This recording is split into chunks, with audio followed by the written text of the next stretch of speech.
Most of the people that said they didn't want another crown were because they'd already had a crown and it didn't fit right. It didn't feel right. The gum didn't feel good, or the crown had then needed a root canal, and the root canal then needed to be redone. And then there was a fracture, and you've gone down this tooth restorative death cycle. And they were looking at an implant, and they realized the crown was, in their mind, the first thing that kind of put that trajectory kind of in front of them. So mostly it was people that had had a poor experience with a crown.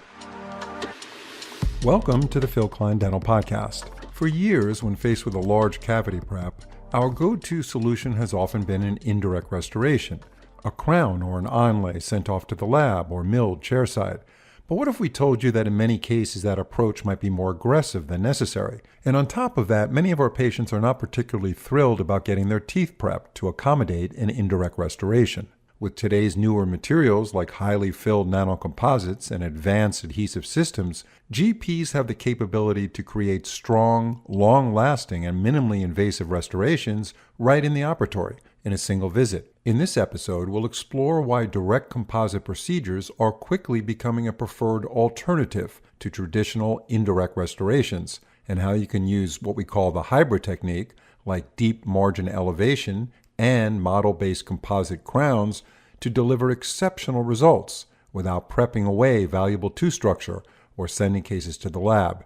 Joining us are two experienced clinicians, Dr. Rainey and Dr. Mauricio Watanabe. They will share how the use of highly filled nanocomposite materials in their techniques are transforming the way they restore teeth and why patients are loving the results. So if you've ever wondered whether that crown prep was really necessary, stay with us to find out. Before we bring in our guest, I do want to say that if you're enjoying these episodes and want to support the show, please follow us on Apple Podcasts or Spotify. You'll be the first to know about our new releases, and our entire production team will really appreciate it. Dr. Rainey, Dr. Watanabe, welcome to the show. Thank you for having us. And Dr. Watanabe, you're in Brazil now, correct? Yes, yes. In fact, I work in Brazil. I'm a Brazilian dentist, and now I'm in my private practice. You're in private practice. How's the weather? How's the weather in Brazil right now? Where I live, it is very warm. Brazil is very large, and only in the south we have winter like you have. Right. Okay. So you're in season with us. Yeah, yeah. Okay. What part of Brazil are you in? I live in the countryside of the state of São Paulo, but I live far from the capital, 500 kilometers. But I travel a lot. I have a course in Brasilia, capital of Brazil. So it sounds beautiful when you say countryside. I'm sure it's a beautiful part of Brazil. Yeah, yes, I love it. Yeah, you're going to live a long time, Dr. Watanabe, enjoying the countryside. There is nothing wrong with that. And all of our very urban dentists are envious to think how it might be to practice in a countryside. All right, maybe not, but some of us. Okay, let's begin talking about some dentistry here. Let's begin with Dr. Rainey. With so many indirect materials that are available today and the advancements in our digital impression taking, i.e. the intraoral scanner, as well as the advancements of our dental laboratories, why are you focusing on direct restorative composite for so much of your restorative work? That's a great question. It wasn't something that I ever really intended to do. It was because patients were asking for something that was different. If I had a quarter, maybe we've talked about this before, for every single time a patient said, I don't want another crown. Is there like anything else you can do? I could do laundry in college for many, many years with all those quarters for patients asking me to do that. And so that was kind of the premise for me learning more about what composite can do for us and what direct restoratives can do for us. We don't always need to pivot toward a veneer or a lab fabricated restoration. Part of that is also that when I was an owner in my own private practice, there was a fee for a scanner and then additional fees for mill. And I wasn't in a position at that point in time to make like a mill kind of investment. So I was still relying very heavily on a laboratory to be able to help me provide those kind of cases. And it really was just kind of an organic, okay, patients are asking, let's figure out how to do it. Yeah. So let me hit on that point about patients asking. So Sure. It sounds like to me your patients have a high dental IQ where Yes. they're aware of I don't know many patients that my friends who are dentists that are treating are really focused in and dialed in on materials. Now, were they concerned more with the fact that more tooth structure had to be removed in order to accommodate indirect, or were they just more enamored by the idea they can get this stuff just laid on the tooth with some bonding, put this stuff on, cure it, and we're good to go? What was the enticement that lured the patients into your composite restorative world? It was a combination of both of those things. I had a number of patients who'd had crowns done, especially on anterior teeth, and they get up to go to the bathroom before they were going to have their impression taken. They look in the mirror and saw what a crown prep looked like. One patient in particular who was she said she was horrified as to how much tooth structure was missing. And we all know what an anterior crown prep looks like. It can be a little bit disarming if you're not really sure what you're looking at. Most of the people that said they didn't want another crown were because they'd already had a crown and it didn't fit right. It didn't feel right. The gum didn't feel good, or the crown had then needed a root canal, and the root canal then needed to be redone. And then there was a fracture, and you've gone down this tooth restorative death cycle, and they were looking at an implant, and they realized the crown was, in their mind, the first thing that kind of put that trajectory kind of in front of them. So mostly it was people that had had a poor experience with a crown. One way or another, less so that they knew that we could do something with composite. They were like less excited by the overlaying of material. Definitely, I've treated a lot of engineers, and so as soon as you get into the engineering of an overlay, everyone is on board. But we didn't always get to that point initially. It was because they were asking questions like, is there something else? Also, the cost of a crown in the United States is significantly higher than an out-of-pocket cost for a direct restoration most of the time. And so I think it was a combination of those things that kind of led toward them asking those questions, and then me being a good listener and listening to see, okay, well, is there a way that we can change this trajectory for you? And Dr. Watanabe, you're very much into direct restorative materials, using them rather than indirect techniques for a lot of your cases that maybe in the past you were using ceramics indirect.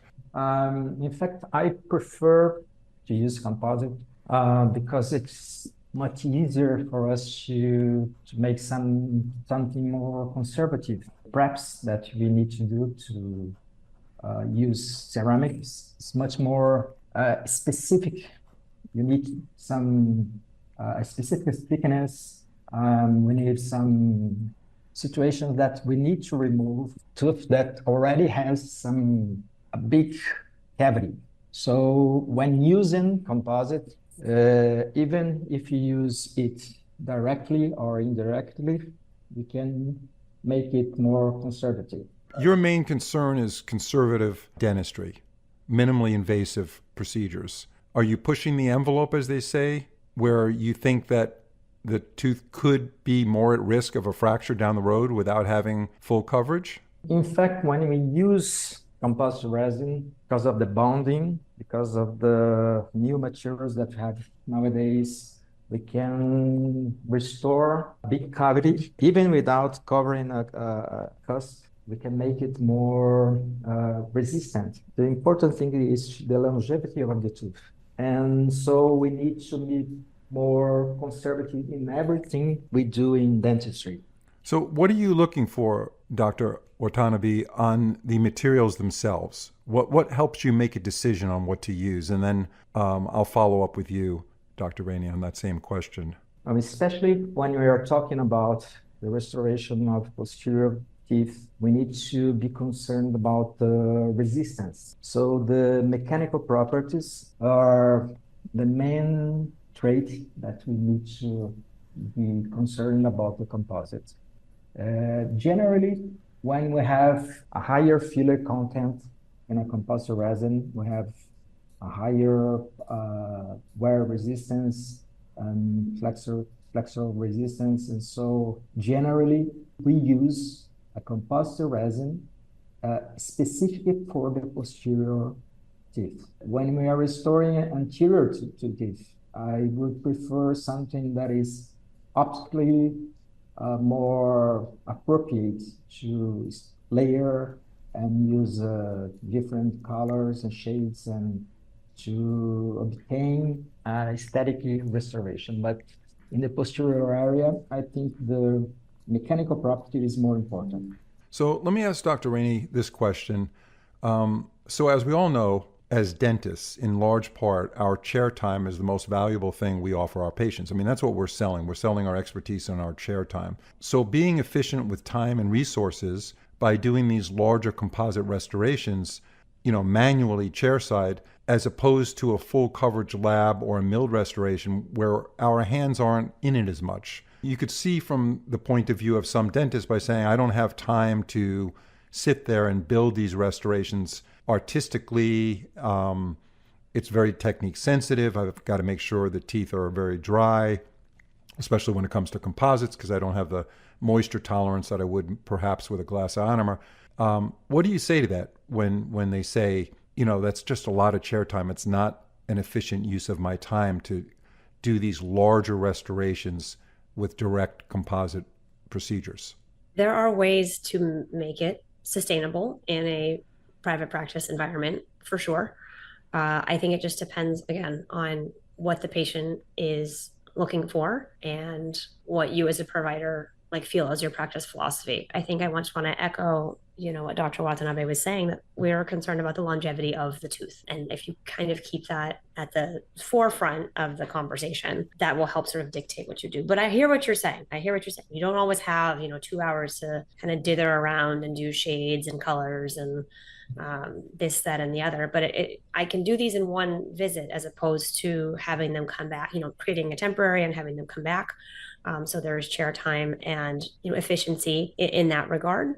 A lot of these mills are very fast, and you can mill some of these composite restorations, in 8 to 10 minutes. So that can also be very efficient, but it just kind of depends on practice philosophy and kind of where your skill set is and where your skill set lies. And again, what your patients are looking for. So there are ways to do it both ways. So I would say you just need to look carefully at figuring out what your strengths are and what your skills are and what your patient demographic is looking for, and kind of create that practice to balance those things. But I think what you're both saying is that the advancements in the direct restorative field of composites have gone to a level, they're so advanced and they're so strong right now, and you combine that with good technique, good isolation, then there's an argument to be made for saving tooth structure. Absolutely. In lieu of cutting these teeth down. And sometimes you could do a conservative prep, but you still have to take away, enough tooth structure for this to work when you're going indirect. Either one of you can jump in on this.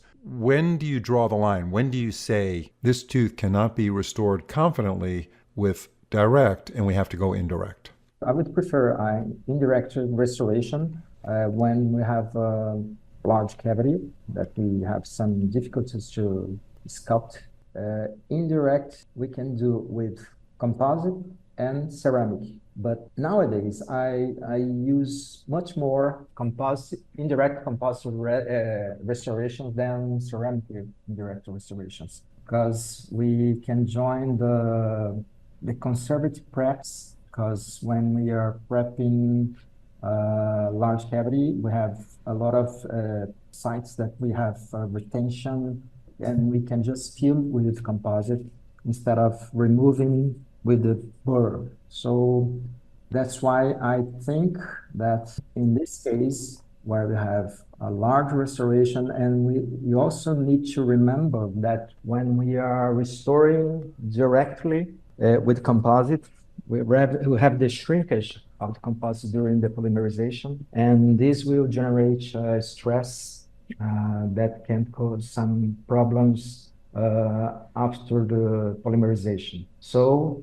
I would prefer for larger restoration an indirect approach, even using composite or ceramic. But nowadays I would prefer composite resin. As an indirect, you're saying? Yes. Okay. Explain to me how that's done today using composite as an indirect. We can use the same composite that you use for direct technique, but we just prep, and this prep is just make the cavity like an expulsive cavity to allow us to set the restoration. To make it, we fill the the gaps, we fill the irregularities. We can use the deep margin elevation. And after that, we take an impression and obtain a model where we can fabricate our restoration. And this restoration using a regular composite that we already used for the direct technique, we just sculpt it, and we have an excellent access from all the sides that we can use our instruments. And after that, we remove it from the model. And after that, just making the cementation. So I think that is similar to the technique that we already do with the ceramics, but we can do it with the fast because we don't depend on an external laboratory to make it with an excellent quality. So just to recap what you just said, Dr. Watanabe, we did have a couple of spots where the audio was difficult to understand. So you use direct composite. We're talking about a large restoration. You're using a direct composite to fill in some defects in the tooth and also do a deep margin elevation, which means you're raising the restorative margin above the gum line where you have easy access. And then you want to conservatively prep the tooth to accept the crown. And then you're taking an impression. And then I think you're going to pour it up with a silicone model. I don't know if you mentioned that. And that will allow it to set the model very quickly. And then you go ahead and use the same composite that you did for the deep margin elevation and the direct composite work that you did on the tooth that was remaining. You use that and sculpt it up into a restoration. And when that sets up, when you light cure that, take that off, try it in the mouth, and then cement it in. And you have margins that are easily visible because you've raised them up. And so you've kind of got a direct technique mixed with an indirect technique, but you're using the same material, which is composite, which are compatible with each other. So I think that's what we're explaining. Yes. So Dr. Rainey, let me ask you this question. As far as doing direct composites on fairly large restorations, assuming the case did not pass that red line where you have to use full coverage and you want to go direct, what has your track record been with those cases? How successful have you been? How long you've been doing it that way, where you're pushing the envelope on direct composites? So I started doing some of these sort of larger restorations in about 2018, 2019. But as we've talked previously, I sold that practice in 2022. So I had good track record from 2019 to 2022, but that means I'm still doing them. I'm not seeing the same ones from there. However, I am still in contact with some of those patients that I've treated, and those ones from the patients that I'm still in contact with seem to be holding up just fine. And what's surprising to me, Dr. Rainey, is that back in the day, I assume it's still the case, crowns were expected to last 5 years. And you could do better with direct composites in many cases. Is that still the expected longevity of a crown, 5 years? I would expect crowns to last longer than that, but a lot of the insurance companies here in the United States would say that you can have a new crown after 3 to 5 years, depending on the carrier. I think on composites, they'll say that you can have, the insurance companies will dictate that you can do another restoration on the tooth in the same location every 2 to 4 years, depending again on the carrier and the coverage that the patient has. Now, I hesitate to let an insurance contract dictate when a patient can or cannot have the restoration that will give that tooth longevity and will give them the function that they need. But I think that is where those numbers tend to come from. I would say most of our dental restoratives will last a very long time if you leave them on the countertop, but some of our patients leave the practice and go and chew on a rock or fall down, or stuff happens. So we're not working in a vacuum. And I think probably Dr. Watanabe would agree, right? Some of these restorations can last, 10, 15 years if they are done appropriately, following the materials recommendations. And if you're using, he brought up, anterior composites that he uses are different than the posterior composites. Their material science can be different. And so if you're following what these materials are made for, and whether that's zirconia or that's gold or that's composite resin, nano hybrid, you have to respect the material that you're working with. What kind of materials are we talking about where you could do really large, heroic direct restorative, Dr. Rainey? What are you using in your office? Give us some examples of some kind of materials. So for these particular restorations, I'm using a lot of like the nano hybrid composites, and many of them come in a bulk fill capacity. So you can get 4 to 5 millimeters depth of cure with most of those. So if you're concerned about access, sort of visibility, those can be really great in those situations. And there's a number of those on the market, and a number of those I use in clinical practice, kind of depending on the situation. But those are the most of the ones I use in the posterior. Do you have a particular favorite go-to composite restorative? Well, I tend to like the Admira Fusion Extra that's made by Voco, and that is special because it is a non-resin based composite. It's based with like a silicon oxide in it, so it's more like glass. It kind of is like Emax in a carpule that you can squeeze into the tooth. And again, that was all due to patients asking for things that were non-traditional composites, non-BPA, and that kind of that material just kind of like I stumbled across it looking for an answer for a patient. So do you think these patients are doing some research on the internet looking for yes, materials that aren't harmful to their health? They're reading about possibly toxic ingredients in dental restorative materials, and did they approach you in that viewpoint? I want to be careful about how I answer that because I don't think a lot of dental materials that we're using are in fact toxic. Well, but yes, yeah, patients are going on from the their internet. point, They are going online and they are finding answers to questions that they have outside of the dental practice. Yeah. And that's through social media or literature reviews. But the patients are armed with information, and information can be helpful and it can also be really challenging. We're in a time right now in the United States where there are going to be some big questions about fluoride in water, and that's going to just raise a whole other can of worms in dental practices as to like which materials have fluoride in them or which of them don't. But yes, I think it's great when patients are interested, but sometimes that can inhibit our ability to put that in the bigger scheme of the science that we've been trained on and learned on. And again, for all of the dental manufacturers out there, they spend so much time and energy and money on research to make these kinds of materials that both Dr. Watanabe and I use in clinical practice regularly. They make them incredible. Right? There's so much science packed into those tiny little carpules. It behooves us to pay attention to what's in there and to, again, kind of respect the material properties in there as well. And I certainly want to ask you, Dr. Watanabe, what your favorites are, because you're a real user of direct composites, both for direct procedures, as you described, and also indirect, or that combination of direct and indirect where you do the deep margin elevation, and then you go ahead with the silicone model where you sculpt out that composite right on the model and then cement it back into the mouth. And you're using obviously a highly filled composite. Any favorites in that area? Yes, I like to use Grandioso for the posterior area, and I can also use like Supreme Ultra. The reason why I'm asking, and I'm talking to our listeners, is that many times in a week, we'll get emails and say, it was a great podcast, but what good is it if I didn't get some recommendation from a key opinion leader?